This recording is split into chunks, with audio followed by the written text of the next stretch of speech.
తెలంగాణ విద్యార్థులకు ఉన్నత విద్యను మరింత చేరువ చేసే దిశగా రాష్ట్ర ప్రభుత్వం ఒక ముఖ్యమైన ముందడుగు వేసింది. యూకే ప్రభుత్వం అందించే చెవెనింగ్ స్కాలర్షిప్స్ను రాష్ట్రంలోని ప్రతిభావంతులైన విద్యార్థులకు అందజేయడానికి బ్రిటన్ అంగీకరించింది.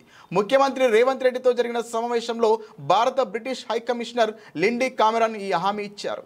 గురువారం జూబ్లీహిల్స్లోని ముఖ్యమంత్రి నివాసంలో ఈ సమావేశం జరిగింది. కో ఫండింగ్ ప్రాతిపదికన ఈ స్కాలర్షిప్స్ను అందించడానికి ఆమె సుముఖత వ్యక్తం చేశారు. ఈ సమావేశంలో రాష్ట్రంలో విద్య, అభివృద్ధి, పెట్టుబడులకు సంబంధించిన పలు కీలక అంశాలపై చర్చించారు. తెలంగాణలో ప్రభుత్వం తీసుకురానున్న నూతన విద్యా విధానం ముసాయిదాను ముఖ్యమంత్రి రేవంత్ రెడ్డి బ్రిటిష్ హై కమిషనర్కు వివరించారు.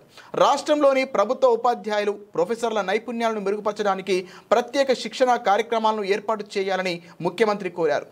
దీనికి లిండీ కామెరాన్ సానుకూలంగా స్పందించారు. అనంతరం రాష్ట్రంలో పెట్టుబడులకు ఉన్న అవకాశాలను ముఖ్యమంత్రి వివరించారు. ముఖ్యంగా ప్రభుత్వం ప్రతిష్టాత్మకంగా చేపడుతున్న మూసీ రివర్ ఫ్రంట్ అభివృద్ధి ప్రాజెక్టులో బ్రిటిష్ కంపెనీలు భాగస్వాములు కావాలని ఆయన ఆహ్వానించారు. ముఖ్యమంత్రి రేవంత్ రెడ్డి చేసిన ప్రతిపాదనలన్నిటికీ British high commissioner Lindy Cameron సానుకూలంగా స్పందించినట్లు ప్రభుత్వ వర్గాలు తెలిపాయి.